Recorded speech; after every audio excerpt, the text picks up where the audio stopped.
E aí, Ivan, Boa noite, boa tudo e você, noite. tudo certo? Tudo certo, tudo certo. Feliz ano novo, né? Feliz ano novo.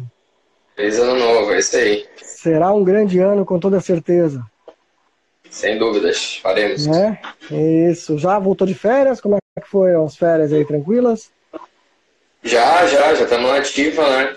Na verdade, esse período aí a gente tira férias do trabalho braçal, mas fico muito envolvido com planejamento e estudando um pouco também, porque durante o ano às vezes não tem muito tempo para estudar sobre atualizações ou melhorias que a gente pode fazer nos processos de treinamento. Então, eu costumo tirar esse final de ano justamente para revisar tudo que eu já estudei e para adquirir novos conteúdos, novas ferramentas de trabalho. Maravilha. Então, vamos falar sobre planejamento, já que você passou aí final do ano pensando 2020. Eu acho que boa parte dos corredores, amadores principalmente, né, ficam com muita dúvida nesse momento. Poxa, que prova que eu faço? Para onde é que eu vou? Começo, tá correndo 10, será que eu vou pro 21? Fico mais um pouco de tempo no 10? Tá no 5? Tem gente que já do 5 já pula pro 21, enfim. Que orientação que você dá aí para quem tá nessa dúvida, principalmente na hora de saltar, porque vão aparecendo as provas, né, Ivan? Vão surgindo aí as provas, o pessoal vai convidando, oh, participa de tal prova, tarará. E às vezes a pessoa, não sei se está preparado ou não, mas enfim, é contigo, vai lá. Então, bom, com relação à escolha da distância, né, como objetivo, o que eu vejo hoje, assim, primeiro é que tem muito evento, né, tem muitas corridas durante o ano, e é claro que a maioria dos participantes de corrida, eles não têm a finalidade de alto desempenho, alto rendimento, como a gente fala, eles querem correr por saúde e qualidade de vida. Mas eu tenho um cuidado grande na hora de orientar no seguinte aspecto, que não se proponha um volume muito grande de provas, porque isso pode pesar. Se não pesar na questão física, né, de desgaste, pode pesar em aspectos sociais, dentro de casa, com a família, por um excesso de compromissos relacionados à corrida, financeiramente também, porque tem todo o gasto envolvido. Então, às vezes, a pessoa que está começando está muito empolgada, quer fazer um monte de corrida, um monte de prova, e chega no final do ano, já não está tão feliz com isso, ou financeiramente já está prejudicando outro aspecto da vida, ou dentro de casa a família já está de saco cheio, porque todo final de semana tem uma corrida, aí É, tem o treino longo para a corrida e por aí vai. Então, esses aspectos eu julgo muito importantes de considerar, que não são aspectos diretamente relacionados com a parte técnica do treinamento, mas o treinamento esportivo ele tem aspectos pedagógicos também, ele tem aspectos sociais que devem ser levados em consideração. Então, a gente como treinador não pode olhar só pro lado da performance individual, melhora de desempenho, né? Então, esse é um ponto. O outro que tu falou foi com relação à distância, né? Um erro grande que eu costumo identificar entre os corredores que estão iniciando é que eles entendem que evoluir na corrida é aumentar as distâncias percorridas. Mas não necessariamente é isso. E, na verdade, não é isso que se deve fazer no começo, principalmente para quem está começando. Né? Num exemplo prático, assim, a pessoa correu 5, ela acha que o próximo passo dela é correr 10, e depois 15, 21, 42. E que se ela fizer isso, ela vai estar evoluindo na corrida. Mas não necessariamente. Por quê? Quando a pessoa se propõe a correr mais volume, ou aumentar a distância de prova, sem ter uma boa bagagem de corrida, um bom laço, ela vai priorizar o volume de prova, né, a distância percorrida, em detrimento de outros aspectos muito importantes, principalmente a melhora do seu condicionamento cardiovascular, no sentido de evoluir, correr mais rápido, correr melhor, e ela vai priorizar simplesmente correr maiores distâncias. Dentro do processo de treinamento, a lógica que a gente aplica é o seguinte: eu pego uma pessoa que está descondicionada, certo? Nunca correu. Eu evoluo ela num processo pedagógico até correr continuamente. Esse é o estágio inicial. Passada essa fase, eu vou fazer o quê? Eu vou fazer ela participar das primeiras provas de 5 quilômetros e adquirir consistência nas provas, independente do resultado. Fez para 35, 30 ou 25. Cada um tem uma aptidão física que vai se manifestar de maneiras diferentes. Posteriormente, eu vou traçar metas para que ela melhore esse condicionamento físico nas provas mais curtas. Por quê? Porque se eu começar a progredir na distância, eu não vou conseguir trabalhar duas coisas ao mesmo tempo, que é intensidade do treinamento, melhora das capacidades do sistema aeróbio, ou seja, fazer ela correr pacings mais rápidos e, ao mesmo tempo, maiores distâncias. Por que isso não é possível? Porque são sobrecargas que são aplicadas de maneira diferente no treinamento e que não tem como se somar, ainda mais para um atleta amador, né, que tem outras coisas para fazer. Isso pode, a gente pode incorrer no erro de causar prejuízos para essa pessoa, né, as lesões. Então, eu gosto de aplicar a lógica do seguinte: vamos trabalhar esses teus 5 quilômetros, ou se já corre 10 ou 10, vamos melhorar o seu pacing, para que depois, quando a gente evoluir na distância, a gente consiga ter um bom desempenho nessa distância. Aí melhora o pacing novamente, depois dá outro salto, né? Para que quando se ela tiver o objetivo de fazer a maratona não seja uma situação tão estressante para ela. O exemplo que eu dou é assim, né? Tem a pessoa que corre a maratona, o cara que ganha a maratona, hoje ele faz na casa de 2 horas, certo? E a pessoa que chega ali, a média hoje, assim, eu acho que do tempo de conclusão de maratona deve estar entre 4 e 5 horas de prova, assim, né, nessas maratonas grandes que vai muita gente, assim, então o grande bolo de concluintes. Ou seja, esse grande grupo de concluintes ficou mais do que o dobro do que o tempo que o primeiro colocado fazendo a mesma coisa que ele, correndo, né? Então, assim, o nosso corpo, nesse momento, ele não entende a corrida como distância e velocidade. Ele entende como duração e velocidade. E essa velocidade, ela vai refletir no teu corpo em quê? Em intensidade, ou seja, em sobrecarga fisiológica. Por mais que você, fale assim, não, mas eu vou correr de boa, vou correr, porque é um cara que corre bem. Eu vou correr devagarinho, eu vou correr só para terminar.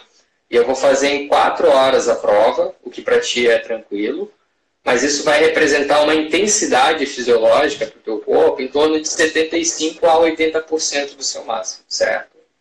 O cara que ganhou, ele fez em 2 horas e fez entre 85% e 93% da intensidade fisiológica dele. Ou seja, vocês, em termos de intensidade, vocês correram na mesma intensidade, só que tu ficou o dobro do tempo correndo. Então, para ti, a prova foi Sofreu 2 vezes mais estressante do que ele. Então, por que eu dou esse exemplo? Porque, às vezes, a pessoa começou no 5 e quer fazer um 21. E aí ela corre o 5 para 30 minutos. Quanto tempo que ela vai terminar o 21? Em 3 horas? 3 horas é um estresse significativo. O cara que ganhou a prova fez em 1, ela fez em 3. É legal isso para o corpo? Não necessariamente. Então, por que a gente não melhora esse pacing, que é viável para todo mundo, até a hora que a gente atingir esse platô, não, estabilizou, aqui é teu limite do teu sistema, agora a gente aumenta a distância. Para que ao invés de ela fazer em 3 horas, ela faça em 2 horas e 15, 2 horas e 20, tem uma experiência legal, o estresse mecânico é muito menor, porque ela vai ficar menos tempo fazendo a mesma coisa, e assim ela se prolonga o seu tempo de vida na corrida. Então, é assim que eu gosto de pensar. É a história da paciência também, né, Ivan? O pessoal tem muita pressa, né? Começa a corrida e acha que porque o correr é você deslocar o seu corpo com velocidade, acha que tudo tem que ser rápido até a decisão de passar de uma distância para outra também tem que ser rápida, né? E não é assim, né? Os grandes corredores, os grandes maratonistas, eles primeiro passaram pelos 5 durante muito tempo, depois pelos 10, até chegar na maratona, né? É que assim, o imediatismo que a gente tem hoje em vários aspectos da nossa vida, né, a gente consegue as coisas muito rápido. Eu acho que as pessoas, elas têm acesso a essas informações, elas veem as coisas acontecendo de maneira e acham que é rápido, né? Então, quando eu olho um cara correndo uma maratona, não necessariamente tem muita noção de como foi o processo de formação dele. É lógico que o atleta amador, ele é completamente diferente do atleta profissional em tudo, né? Em tudo. Desde a aptidão física até o atleta profissional, quando ele se propõe a correr, ele vai procurar o treinador dele, 99% dos atletas, né? E vai perguntar para o treinador dele assim, o que eu vou fazer? E o treinador vai falar para ele, você vai correr 5, você vai correr 10, você vai correr 1.500, você vai correr 42. você vai treinar 5 anos, 5 quilômetros, depois não planeja a carreira. A gente trabalha com planejamento a longo prazo. Quando eu tenho um atleta de alto rendimento, eu penso nele. O primeiro ano, a gente trabalha por ciclos olímpicos, então assim, 4 anos, né? Primeiro ano, segundo ano, terceiro ano, quarto ano dele, é onde eu quero que ele esteja. É lógico que no meio tempo a gente vai fazer ajuste. E o atleta amador é o contrário. Ele chega para mim e fala assim, eu quero correr 42. Ou assim, eu corro 2 quilômetros todos os dias da semana e eu quero no final do ano correr 20 quilômetros. De onde tu tirou esse número? Por que tu tirou esse número? Tem que ser uma conversa, eu acho, uma discussão, assim. Tu me traz os teus anseios e a gente chega num ponto de equilíbrio. Porque o meu papel é mostrar para o aluno ou para o atleta, dentro das expectativas que ele tem com relação ao treinamento, quais são as necessidades que ele tem e se as metas que ele tem são, assim, de uma maneira positiva e saudável, atingíveis, né, no prazo que ele está propondo, senão propõe novos prazos. Então é legal a gente ter essa interação, essa troca, porque daí a gente tem a capacidade de dialogar e de oferecer o melhor para o atleta e tranquilizar ele também no sentido de que ele vê as coisas acontecendo ao redor dele e ele não está muito preocupado com isso. Porque ele tem o plano dele, ele tem a estratégia, ele sabe que o plano A, o plano B, o objetivo A, o objetivo B. Então isso tranquiliza bastante, né? Mas o excesso de informação e o excesso e a facilidade que a gente obtém as coisas hoje nos faz querer atingir objetivos muito rápidos, né? E não necessariamente isso é positivo. Você citou um ponto que eu acho super importante, que é o seguinte, você citou o atleta profissional, né? E a diferença do amador. Eu acho que uma coisa no planejamento, quando a gente pensa em planejar lá na frente, a gente tem que pensar no que a gente já fez, né?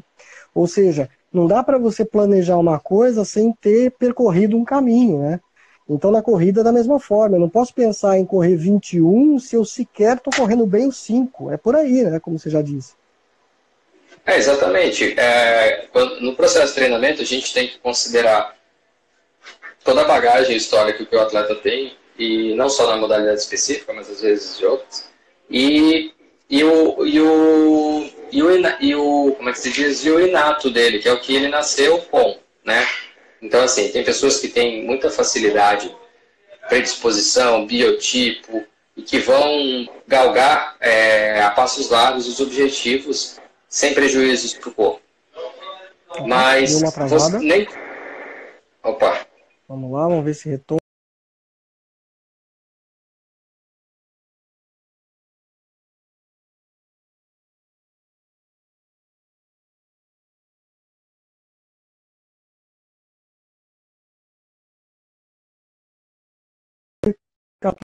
Deve pensar a corrida para 2020. Voltou, Ivan? Agora voltou. Voltei, agora eu voltei. Vamos lá. Tá. Então, cada indivíduo tem uma resposta diferente ao treinamento. Então, a gente faz um planejamento que pode ser igual para todo mundo, mas cada um vai ter uma resposta diferente. Essa resposta está relacionada às características individuais e ao histórico que a pessoa tem também, né? A bagagem que ela carrega. Se eu for escolher entre dois atletas, um que tem capacidades físicas muito superiores ou levemente superiores, mas nunca treinou na vida, e outro atleta que treinou muito na vida, não é tão geneticamente dotado, eu tenho um objetivo a curto, médio prazo, eu vou escolher pelo atleta que treinou, porque ele já tem uma bagagem e vai me dar uma resposta muito mais rápida, mesmo que o outro seja muito bom. Então, essa é uma grande diferença também. Então, cada um tem que se espelhar ao seu redor, tem que ter referências, mas não pode achar que a sua resposta vai ser a mesma do vizinho, né? É sempre bem diferente, às vezes. Então, um exemplo, eu vou colocar o meu caso, né? Para eu poder correr uma primeira maratona, você acompanhou, porque você me treinou para a minha primeira maratona, eu disputei primeiro 9 meias maratonas, antes de chegar à primeira maratona, e foram 6 meses de treino, né, para poder alcançar esse objetivo. Então, e graças a Deus eu fiz ela bem, né, terminei bem a primeira maratona. Então, tudo isso por causa desse retrospecto, né, que senão você não consegue atingir seu objetivo de jeito nenhum, né. Não, sem dúvida. Assim, todo mundo termina hoje maratona, Ironman, não é difícil concluir a prova. Mas a preocupação que você, quando se propõe a fazer, ou o pensamento que vocês têm que ter quando se propõe a fazer, e a preocupação que eu tenho é o seguinte: primeiro, eu quero que seja uma experiência positiva, ou seja, eu quero que aconteça o que aconteceu contigo. Cruzou ali, chegar e falou assim: pô, Ivan, eu poderia ter feito mais, né? Poderia ter feito melhor. Mas estava inteiro, saudável, né? E eu gosto de receber essas mensagens, assim, pô, concluí a prova, andei o dia inteiro no dia seguinte, tô feliz, parece que eu nem fiz prova. Porque para o amador esse é o objetivo, esse é o espírito. Dá para fazer de uma maneira bem tranquila. Então, a gente tem que ter... Isso requer uma série de cuidados, né? Tempo de preparação, né? Então, pô, que tipo de objetivo que eu tenho? Quanto tempo de preparação específico eu vou precisar? Né? Uma maratona, quantos meses eu vou trabalhar específico para ela? Quantas provas eu já fiz? A gente costuma orientar no nosso grupo, né, de corrida o seguinte, que você precisa, pelo menos no primeiro ano, assim, para quem nunca correu, né, passar pelo processo de adaptação e fazer as primeiras provas de 5 quilômetros no primeiro ano. No segundo ano, melhorar esse teu pace nos 5 quilômetros, e se conseguir dar continuidade ao processo de treinamento, com consistência, sem grandes paradas, experimentar as primeiras provas de 10 quilômetros. E aí no terceiro ano você melhora o seu pace nas provas de 10 quilômetros e trabalha algumas distâncias entre 8 e 12 se tiver, mas também não é necessário. Para daí, com 3 anos de experiência, você experimentar suas primeiras meias maratonas e posicionar no máximo 2 no calendário, nesse primeiro ano. Dali no quarto ano, estaria teoricamente preparado para fazer uma maratona, mas tu tem que querer muito bem, planejar muito bem isso na tua vida, porque ocupa um espaço grande, né? Senão tu continua nas meias maratonas e vai fazendo mais, aumenta um pouquinho a quantidade de provas, para quando for fazer uma maratona, tu poder projetar 1 ou 2 meias maratonas dentro do processo de treinamento para essa maratona, e tudo acontece assim de uma maneira crescente, saudável. Levaram uns 4 anos para isso acontecer, então é um negócio bem, bem natural, que o corpo vai responder bem. Eu acho que aí está o segredo, né? Você respeitar o próprio corpo e dar esse tempo para ele poder também se ajustar, né? Porque o fato de você correr e correr pequenas distâncias, apesar de que a gente está falando que pequenas distâncias são 5 e 10, mas se a gente olhar numa estrada, 5 e 10 é chão, né? Não é pouca distância, para correr é longo, né? E muita gente acha que é só 10. E o corpo o corpo tem um estresse nesse período também, né? Que você também tem de respeitar, dar aquele descanso para ele, aquela coisa toda. Isso tudo tem que estar no planejamento, né? Porque a gente vê corredores amadores aí querendo correr todo final de semana, disputar prova todo final de semana. Isso também não é saudável, atrapalha treino, né? E é uma coisa que eu acho que é pior do que melhor, né? Como eu falei lá no começo, tem aqueles aspectos ali, né? Mas também, assim, competir com muita frequência, o que acontece? Tu estabiliza a tua performance. Porque a competição tende a ser um evento de alta intensidade, tu buscar o teu limite. Mas se tu tiver uma frequência muito alta disso, tu começa a prejudicar as semanas de treino, e aí tu começa a perder rendimento, e tu tem um platô. Então, na fisiologia, a gente trabalha o princípio de que a gente aplica um estresse, esse estresse é a rotina de treino. Você se descansa, se recupera parcialmente desse estresse durante o ciclo de treinamento, alguns momentos, até você se recuperar de maneira mais completa e tu ter uma super compensação e assim tu melhorar a tua performance. Se você aplica estresse e o tempo de recuperação não é suficiente, tu começa a ter uma queda na performance. E aproximando-se de lesão também, né? E o risco de lesão também, né? Exatamente. Aí tu não permite que o teu corpo, o teu organismo, as tuas células se recuperem desse estresse, que é o treinamento.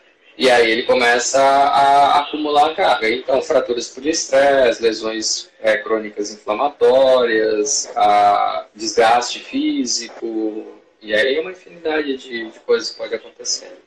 A Vanessa Cruz está até comentando aqui que no ano passado ela fez 23 corridas e nesse ano ela está revendo isso. Parabéns, Vanessa, é por aí mesmo. O próprio... Só para Pode falar. pontuar, assim, ó, quando eu competia no alto rendimento no triatlo, né, alguns anos atrás, que eu era atleta profissional, eu fazia de 12 a 14 provas por ano, tá? Isso, assim, incluindo provas preparatórias, né, objetivos secundários, onde eu ia para treinar, e os objetivos principais. Então, para um ano com 52 semanas, né, 12 semanas é um percentual ali, um quinto, né, 20%, 25% do meu ano competindo, Sim. das minhas semanas competindo. E o restante dedicado exclusivamente à preparação, né? Quando a gente fala em 23 corridas, a gente está falando em quase 50% dos finais de semana comprometidos com eventos, né? Tem pessoas que fazem muito mais do que isso. Para o atleta, no caso, como você era profissional, eu acho que isso estava dentro da tua preparação também, né? Porque tem competições que a gente participa que serve como treino também, né? São aquelas chamadas provas que a gente Sim, vai como treino de luxo, né? E aí exatamente. sim, aí você pode encaixar ela no teu calendário. Mas o que não dá para fazer isso todo final de semana ou com muita Exatamente, frequência, né? né? Exatamente, porque assim, eu tinha as provas de treino também. Inclusive, nessa conta aí que eu falei, tem corridas de rua, travessias, por aí vai.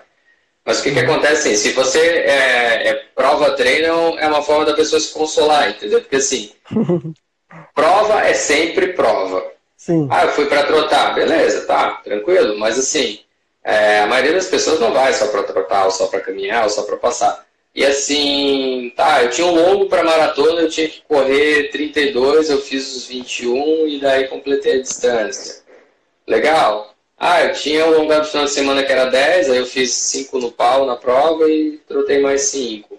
Talvez já fuja do propósito de intensidade prescrito para você, exato. né? Então a gente tem que ter muito cuidado com isso, assim, né? Não que não se possa competir bastante, mas que você tenha consciência do que tá acontecendo.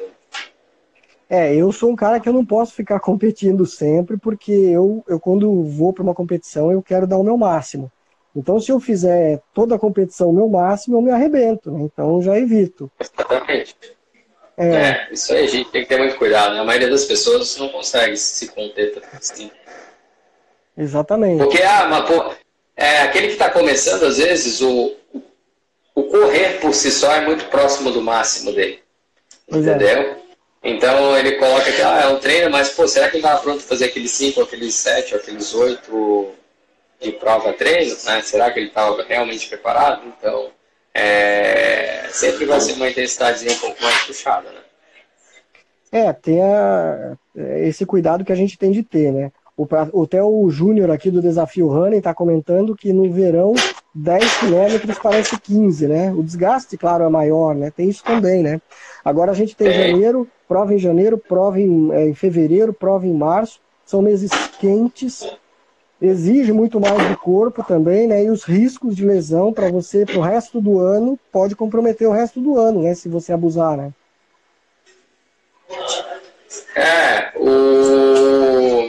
Essa época do ano é complicado. Às vezes a pessoa não consegue nem imprimir o ritmo necessário do treino sem intensidade, porque a frequência cardíaca fica 10, 15, até 20 batimentos, dependendo da pessoa, acima do que ficaria em condições normais, fora exposição ao sol, desidratação e tal. Então isso limita muito a capacidade dela de trabalho.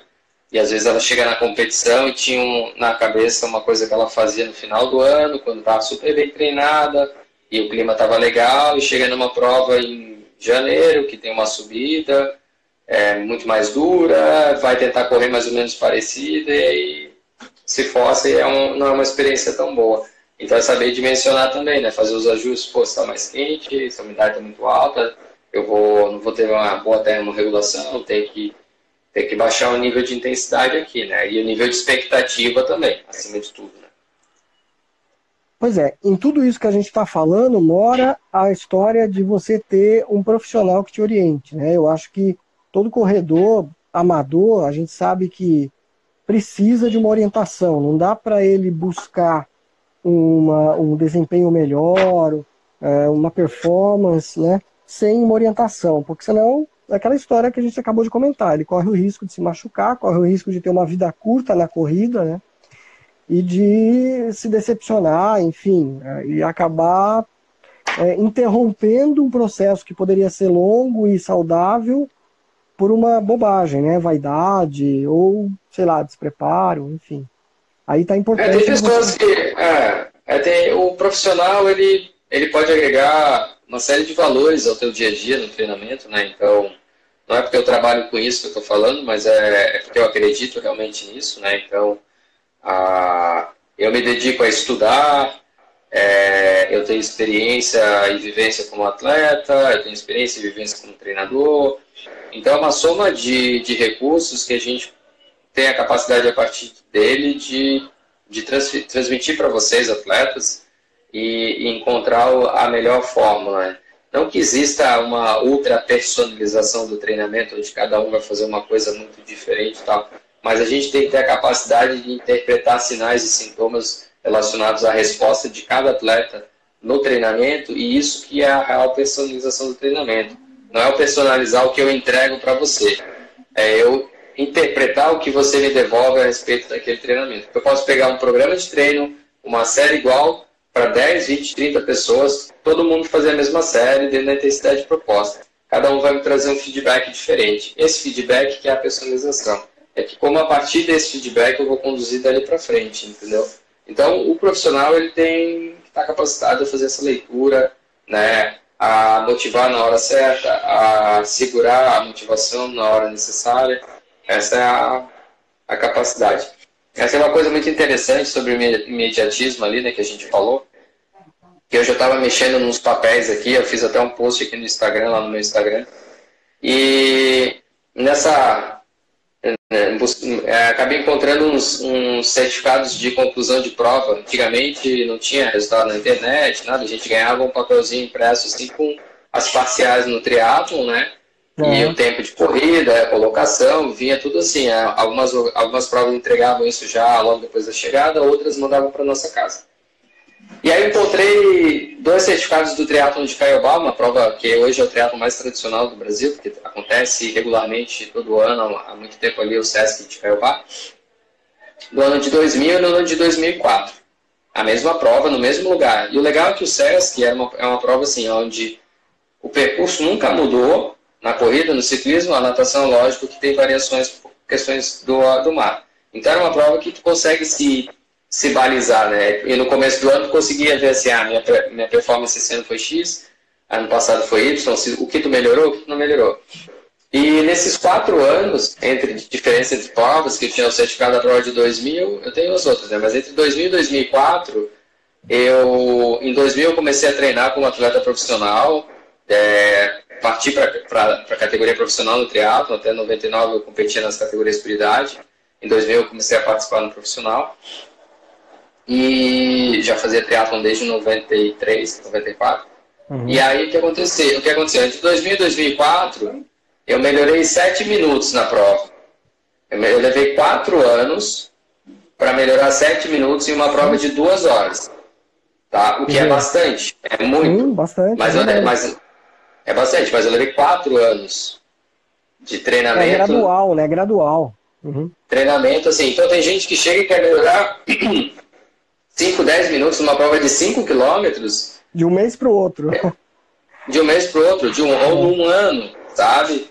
Ou quer melhorar 3, 4 minutos numa prova de 10. Não que não tenha margem para ser melhor, que quanto mais próximo do alto nível você vai chegando, ou do seu limite, mais tempo você precisa para melhorar poucos segundos. Sim. Mas exige-se uma dedicação, e em 4 anos, imagina quantas provas eu não fiz, quantos quilômetros eu não nadei, não pedalei, não corri, para reduzir uma diferença, né, que percentualmente ele representa muito pouco, né? Sei lá, 60, 120 minutos, 7 minutos de 120 minutos, né? Dá nem 5%. Sim. 5%, melhorei em 4 anos. É bom, é ruim? Será, né? Então, assim, é aquela coisa do imediatismo. Eu nem tinha lembrança disso, mas é um exemplo, assim, de que precisa se treinar muito para ter ganhos consistentes na sua performance, né? E isso que é importante, né? Aonde você quer chegar esse ano, pensa ali, pô, ano passado eu fiz isso, isso e isso. O que valeu a pena, o que não valeu a pena, o que eu posso melhorar e o que vale a pena eu investir a minha energia esse ano. Acho que esse é o pensamento para 2020. Beleza, é isso mesmo. E esse planejamento está em cima desse pensamento, porque aí o cara vai falar, bom, eu tenho X provas esse ano, eu tenho que pensar numa prova-alvo, buscar essa prova, né, trabalhar para que ela aconteça, treinar para isso com afinco e saber que essa melhora vem, mas vem gradualmente. Depende dos treinos bem feitos, né, depende da dedicação aos treinos, né, porque muita gente fica gaseando o treino e aí na hora o resultado não sai e reclama que, pô, por que que eu não consigo? Enfim. Ficar doente, tem outros problemas, né, pessoais, tem muita coisa que acontece em um Tem ano. muita coisa, exatamente. E o ano não começa agora, o ano já começou. Eu trabalho o início de preparação em outubro. Uhum. Então eu começo a dar... O treino de base. Eu começo a desacelerar, reduzir os objetivos, passar semanas de transição, lá por outubro, novembro. E aí iniciar o período de preparação básica. Agora a gente está indo na preparação, né, geral, não está na específica. Mas o ano não começa em janeiro. O ano do atleta ele começa no ano anterior, né? E é claro que o calendário hoje ele oportuniza provas até o dia 31 de dezembro, né? Então, se você depende do objetivo que você tem. Se o teu objetivo é esse, lá 31 de dezembro, aí tu vai ter o pico lá e depois tu vai fazer o quê? Tu vai ter que descansar pelo menos as primeiras semanas do ano. Aí tu já não vai poder posicionar eventos de importância grande em fevereiro, março, abril, né? Tu vai precisar pelo menos uns 3 anos aí para construir uma boa forma novamente, né? E assim tu subiu o degrau esse ano. Pois é. Eu, por exemplo, minha prova-alvo nesse primeiro semestre é a Maratona de Porto Alegre, por exemplo, né? Que é no final de maio. Sim. Então, só que para isso, estou treinando já desde o início de novembro, né? Passou a Maratona de Curitiba, continuei treinando, não parei, final de ano treinando não para, só... isso para você chegar lá no final de maio e ter uma condição boa de preparo, de condição física, enfim, mas como você falou, durante o ano acontece muita coisa, o teu corpo, você fora da corrida também, né? Tem o trabalho, tem a família, tem um monte de coisa que pode interromper às vezes, né? Um desejo, enfim, atrapalhar muitas vezes, ou né? Tem tudo isso que a pessoa tem que considerar. Afinal de contas, somos amadores, a gente não vive disso, né? Uhum. É isso mesmo. Muita coisa acontece aí, né? Agora, sobre prova-alvo, você considera importante isso? É legal o atleta ter essa prova-alvo e buscar ela, ou ele pode ter pequenas provas e seguir assim? Não, eu gosto de trabalhar com objetivos e determinar o nível de importância desse objetivo, se ele é o alvo primário, secundário, porque é muito mais concreto para a gente prescrever, né? Para mim fica fácil, não é que fica fácil, mas eu tenho pelo menos um norte no meu planejamento, número de semanas, quando vai treinar mais intenso, menos intenso e tal. O atleta tem uma motivação, planejamento de motivação, então ele sabe, é mais difícil de ele se desmotivar do seu propósito no meio do programa, né? Então, assim, quando tu não tem nada muito, essa aí, pô, acontece um monte de coisa que deixa ele com uma energia não muito boa pro treino, aí ele meio que larga a mão uma semana, dessa semana vira 2 e assim vai. E quando tem a prova e ele está seguindo ali um processo legal, saudável, ele vai, não, mano, tem a prova, beleza, vamos ajustar aqui, fala com o treinador, essa semana deu um negócio ruim, o que eu faço? A gente ajusta o treino, beleza, vamos seguir no caminho, tá lá, objetivo, falta quantas semanas, e assim vai. Então é meta, fica mais concreto, fica mais motivante, fica mais fácil de lidar com os problemas que acontecem no caminho também. Então eu acho importante ter sim. Legal.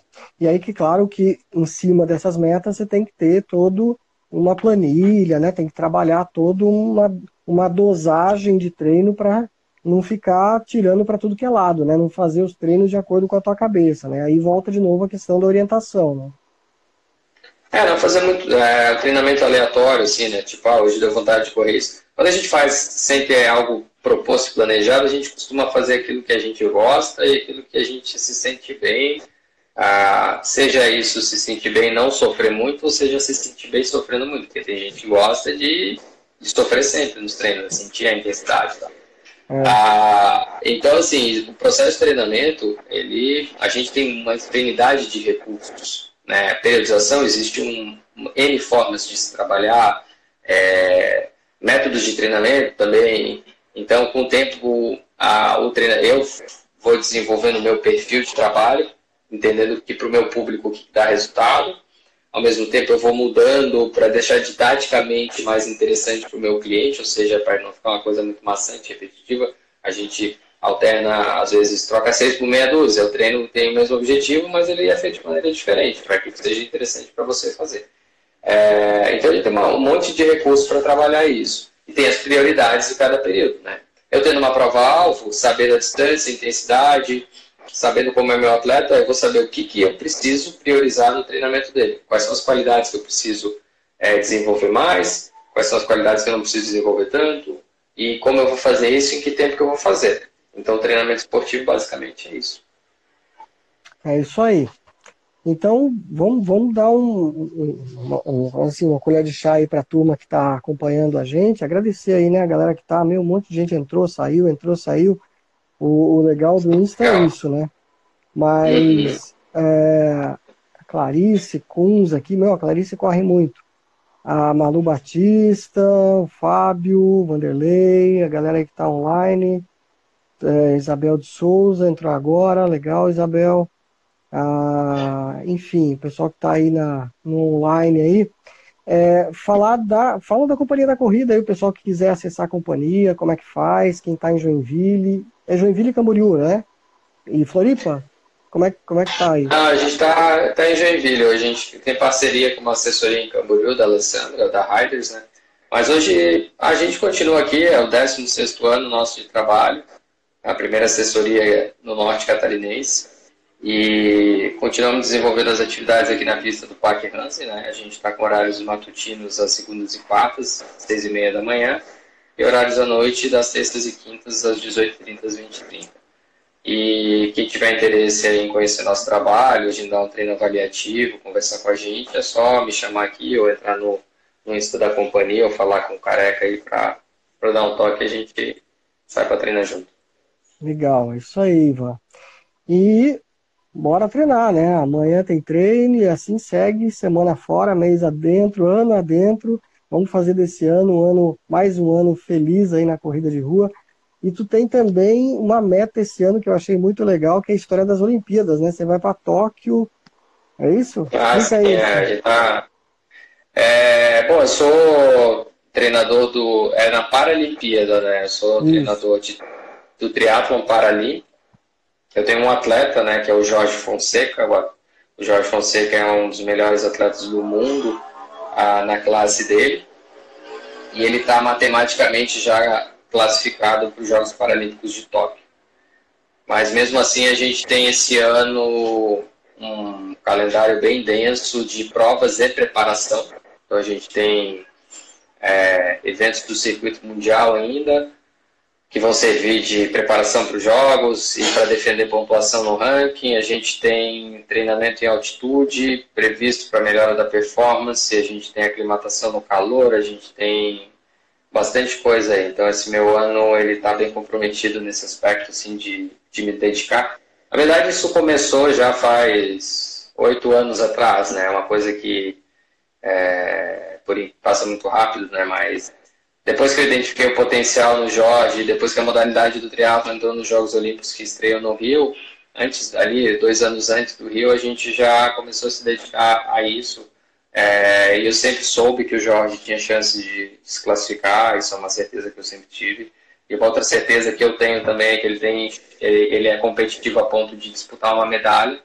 Então o trabalho que a gente tem esse ano é justamente para dar para ele a melhor preparação possível, com o suporte da Confederação Brasileira de Triatlon que a gente tem, do Comitê Paralímpico Brasileiro, para que ele se capacite e concorra, disputa uma medalha e traga para Joinville e para o Brasil. Vai ser um projeto meu de vida também, como treinador, como ex-atleta de alto rendimento. É a cereja do bolo, na verdade, esse ano aí vai ser divertido. E muito aprendizado, né? A Paralimpíada é depois da Olimpíada, né? Normalmente uma semana depois, 2 semanas depois. Não, né? Quase um mês depois. A prova do triatlo vai acontecer dia 29 e dia 30 de agosto. No finalzinho de agosto. Final de agosto. Finalzinho de agosto. Você vai estar lá junto com o Jorge. Espero que sim.